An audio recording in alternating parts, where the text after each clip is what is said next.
വല്ലാത്ത നാശായല്ലത്. എത്ര തവണ പറയണം തന്നോട്? താൻ പോയില്ലേ? മുതലാളിയെ നേരിട്ട് കണ്ട് 2 വാക്ക് പറയേ വേണ്ടു. മുതലാളി തന്നോട് വരാൻ പറഞ്ഞിട്ടുണ്ടോ? വരാൻ പറഞ്ഞിട്ടില്ല. എന്നാലും മുതലാളിക്ക് എന്നെ അറിയാം. ഒരു കാര്യം പറയാനാ. തനിക്ക് വല്ലതും പറയാനുണ്ടെങ്കിൽ ആഫീസിൽ ചെല്ല്. നടന്ന് എന്റെ കാല് തേഞ്ഞു. ഓഫീസിൽ ചെല്ലുമ്പോ വീട്ടിൽ പോകാൻ പറയും, വീട്ടിൽ വരുമ്പോ ഓഫീസിൽ ചെല്ലാൻ പറയും. പിന്നെ താൻ ഇങ്ങോട്ട് വരുമ്പോഴത്തേനും ഇവിടെ വിളക്കും താലവും കാട്ടി സ്വീകരിച്ചിരുത്തുന്നുണ്ടോ?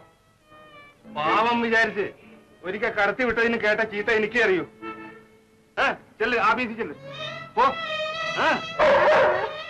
പറ്റി വരുന്നുണ്ട്, വേഗം പോ. ചെല്ല്.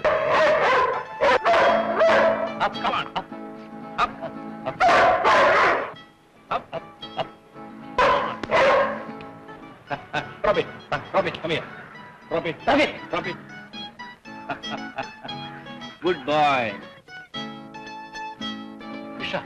അച്ഛൻ പൂജാമുറിയിൽ നിന്ന് വന്നു. മുതലാളി ഇന്ന് കുളി കഴിഞ്ഞ് 6 മണിക്ക് തന്നെ കടന്നിരിക്കുന്നു പൂജയ്ക്ക്. എന്താ വിശേഷം? ഓ, ഇൻകം ടാക്സ്. അതാണെന്ന് വിസ്തരിച്ച പൂജ. ഉമ്മറത്താരൻ വലിയ മുതലാളിയെ കാണാനാ.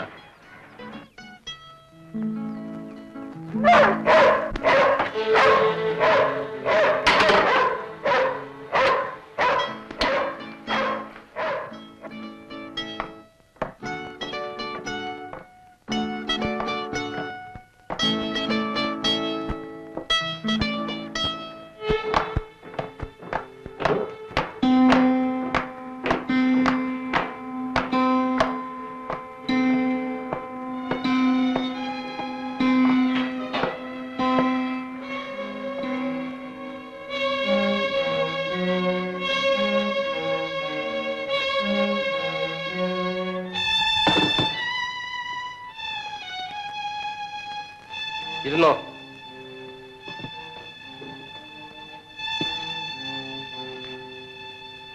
ശരി, രാത്രി നീ എവിടെയായിരുന്നു? ഞാൻ വെറുതെ പുറത്തുപോയി, ബസാറിൽ. 9-ന് മടങ്ങിയെത്തി. 9-നോ? 9:10 നിന്റെ മുറിയിൽ നോക്കുമ്പോൾ നീ ഇല്ല.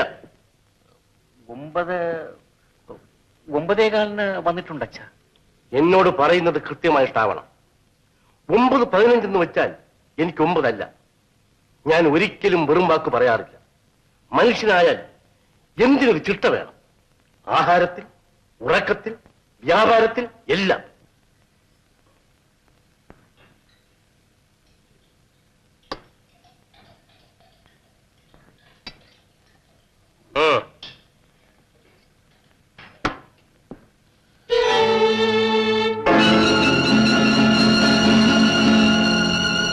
നിന്റെ പ്രായത്തിൽ എന്നെ ഉപദേശിക്കാൻ ആരും ഉണ്ടായിരുന്നില്ല. പക്ഷേ അന്നും എനിക്ക് ചില പ്രിൻസിപ്പിൾസ് ഉണ്ടായിരുന്നു. ഞാൻ 4ാം ക്ലാസ് വരെ പഠിച്ചിട്ടുള്ളൂ. ഇന്ന് ഞാൻ സാഹിബിനോട് ഇംഗ്ലീഷ് പറയും, അവരോട് ഭംഗിയായി പെരുമാറും. ബിസിനസ് ആരെങ്കിലും എനിക്ക് പഠിപ്പിച്ചു തന്നതാണോ? നിങ്ങൾക്ക് എന്നെ കണ്ടുപഠിക്കാം. ആ ഭാഗ്യം നിങ്ങൾക്കുണ്ട്. വേണ്ട വിദ്യാഭ്യാസമുണ്ട്. പണം വാരിക്കോരി ചെലവാക്കി പഠിപ്പിച്ചു. നീ എന്താ ഒന്നും മിണ്ടാത്തത്? ഞാൻ ഒന്നുമില്ല. എന്റെ മക്കൾക്ക് എന്നെ മനസ്സിലാവുമോ? ഇല്ല. നിന്റെ അമ്മയ്ക്ക് എന്നെ മനസ്സിലാവുമോ? ഇല്ല.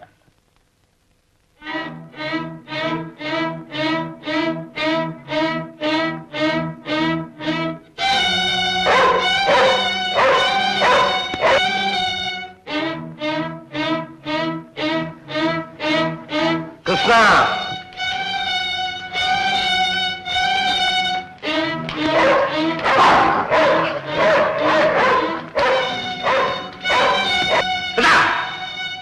ഇനി ഭക്ഷണം കഴിക്കുമ്പോൾ അതിനിവിടെ കണ്ടുപോയാൽ ഒറ്റപടിക്ക് ഞാൻ കഥ കഴിക്കും.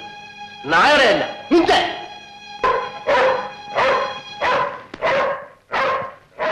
അവന്റെ കത്തുണ്ടോ?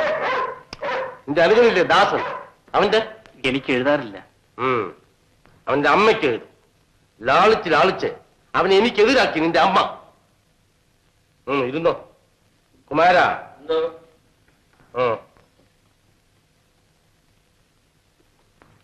ആർക്ക് വേണ്ടിയാണോ അതിന്റെ അനുജൻ അന്യനാട്ടിൽ നക്കാപ്പിച്ച ശമ്പളത്തിന് വേണ്ടി ജോലി ചെയ്യുന്നത്? അവന്റെ അമ്മയ്ക്ക് വേണ്ടിയോ? എനിക്ക് വേണ്ടിയോ? കരുണാകരൻ മുതലാളിയുടെ രണ്ടാമത്തെ മകൻ എന്ത് ചെയ്യുന്നു ചോദിച്ചാൽ ഞാൻ എന്ത് സമാധാനം പറയും? മന്ത്രിച്ച് മന്ത്രിച്ച് അവനെ കൊള്ളരാത്തവനാക്കിയത് നിന്റെ അമ്മയാണ്. പറ നിന്റെ അമ്മയോട്.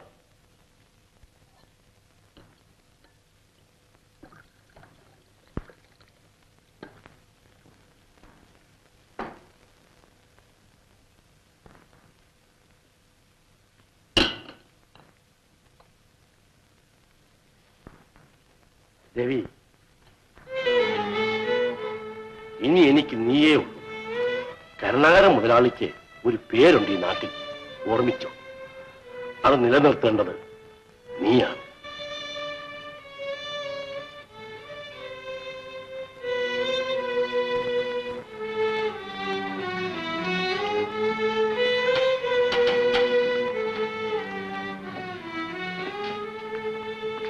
ഉമ്മറത്ത് 2-3 പേർ കാത്തിരിക്കുന്നു. 2-3 പേരല്ല, 5 പേരുണ്ട്. ആരാണ്, എന്തിനാണ് എന്നെല്ലാം എനിക്കറിയാം. ഞാൻ ഈ വീടിന്റെ എവിടെയെങ്കിലും ഒരിടത്തിരുന്നാൽ മതി. ചുറ്റുവട്ടത്തെ ഇല അനങ്ങിയാൽ എനിക്ക് മനസ്സിലാകും, അത് നിങ്ങൾക്കാവില്ല.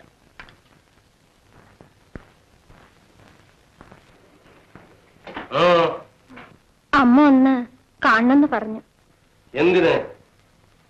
ആവലാദികൾ പറയാനല്ലേ? പിന്നെ കുറെ ശാപങ്ങൾ, അവസാനം കരച്ചിൽ. മരുന്നില്ലേ? ഡാക്ടർ ദിവസവും മരുന്നില്ലേ? ശുശ്രൂഷിക്കാൻ ശമ്പളം തന്നെ നിന്നെ നിർത്തിയിട്ടില്ലേ? നിന്റെ യജമാനത്തെ വിളിച്ചെന്ന് പറ, ഈ ആവലാദികൾ കേട്ട് കേട്ടിരിക്കും മടുത്തുന്ന്.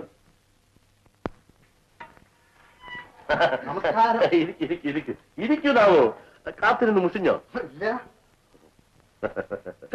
ഭാര്യ കിടപ്പായതിൽ പിന്നെ രാവിലെ ആകെ ഇവിടെ ഒരു നട്ടം തിരിച്ചിലാണ്. എത്ര പണിക്കാരുണ്ടായിട്ടുണ്ടാ കാര്യം? അവളുടെ കാര്യം അന്വേഷിക്കാൻ ഞാൻ തന്നെ വേണ്ടേ? ഒരു നിമിഷം വരുതാം.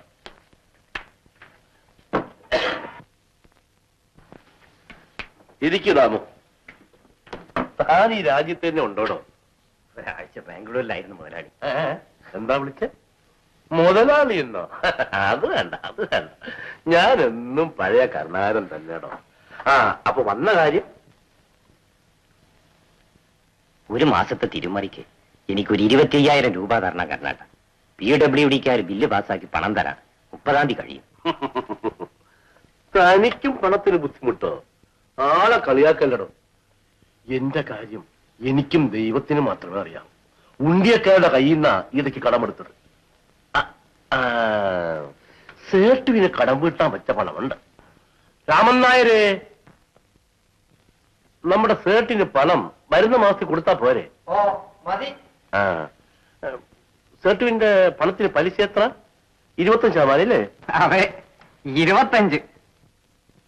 സേട്ടുവിന്റെ പലിശ ഇവിടെ കൊടുത്താൽ ദാമുവിന് പണം കൊടുക്കാം. എനിക്കൊരു കാശ് പലിശ വേണ്ട, ഞാൻ ദാമുവിനോട് പലിശ വാങ്ങി. നല്ല കാര്യം. അതെനിക്ക് അറിഞ്ഞൂടെ? അതിനല്ലേ കരുണേട്ടന്റെ അടുത്ത് ഓടി വന്നത്. എത്ര റേറ്റ് കൊടുത്താലും തരക്കേടില്ല, കാര്യം ശരിയാക്കി തന്നാ മതി. അത്ര നട്ടം തിരിഞ്ഞു. പിന്നെ ഞങ്ങളൊക്കെ പഴയ ആളുകളാണ്. പഴയ ചുറ്റുകളെല്ലാം നല്ലതുമാണ്. നാളെ വരുമ്പോ ഏട്ടന്റെ ഒരു മേലപ്പൂട വാങ്ങിക്കൊണ്ടുവരും. ശരി, ഞാൻ വരട്ടെ കരുണേട്ട. ഇരിക്കോളും. ചായ വന്നേ? അല്ല, ധൃതിയുണ്ട്. ഞാൻ പോയിട്ട് നാളെ വരാം. ശരി. രാമൻ നായരെ,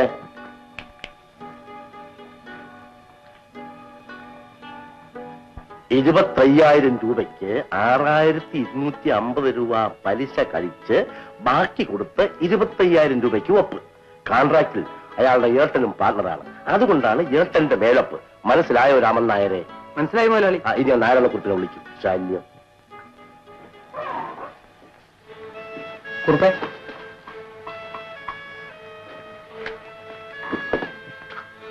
തിരക്കാണ് ഉറുപ്പേ. എന്താ വിശേഷം? ഹരിജൻ ഹോസ്റ്റലിന്റെ കാര്യം മുതലാളി അതിന്റെ രക്ഷാധികാരിയാകും. കാര്യമായി മുതലാളിയുടെ സഹായം മാത്രമേ ഞങ്ങൾ പ്രതീക്ഷിച്ചിട്ടുള്ളൂ. എല്ലാ നല്ല കാര്യങ്ങൾക്കും ഞാൻ സഹായിച്ചിട്ടുണ്ട്. ഉറുപ്പിന് അറിഞ്ഞൂടെ? അറിയുന്നിട്ടല്ല. പിന്നെ പണ്ടത്തെ കാലമല്ല.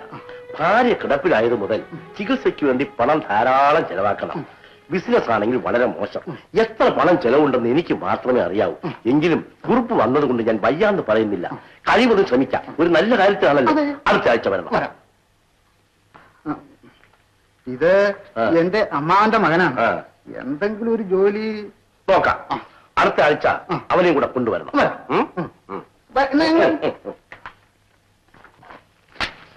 അടുത്ത ആഴ്ച ഒന്ന് 10 രൂപ കൊടുത്തേക്ക്. രക്ഷാധികാരം, അത്രയ്ക്കുള്ള രക്ഷാധികാരവും സാമൂഹ്യ സേവനവും മതി. ഇതൊന്ന് അയച്ചേക്ക്.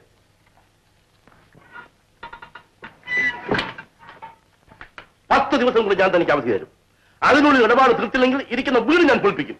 ആ കരുണാകരൻ മുതലാളിയെ താൻ ശരിക്ക് കണ്ടിട്ടില്ല. മുതലാളി, ഒരു അബദ്ധം പറ്റി, മനഃപൂർവ്വം. എനിക്കൊന്നും കേൾക്കണ്ട. 10 ദിവസം ഞാൻ പറഞ്ഞതാണ്.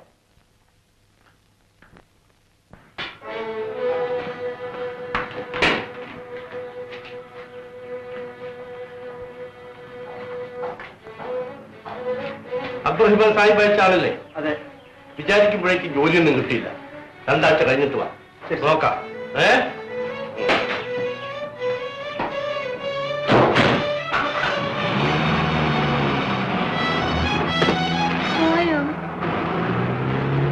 പോയി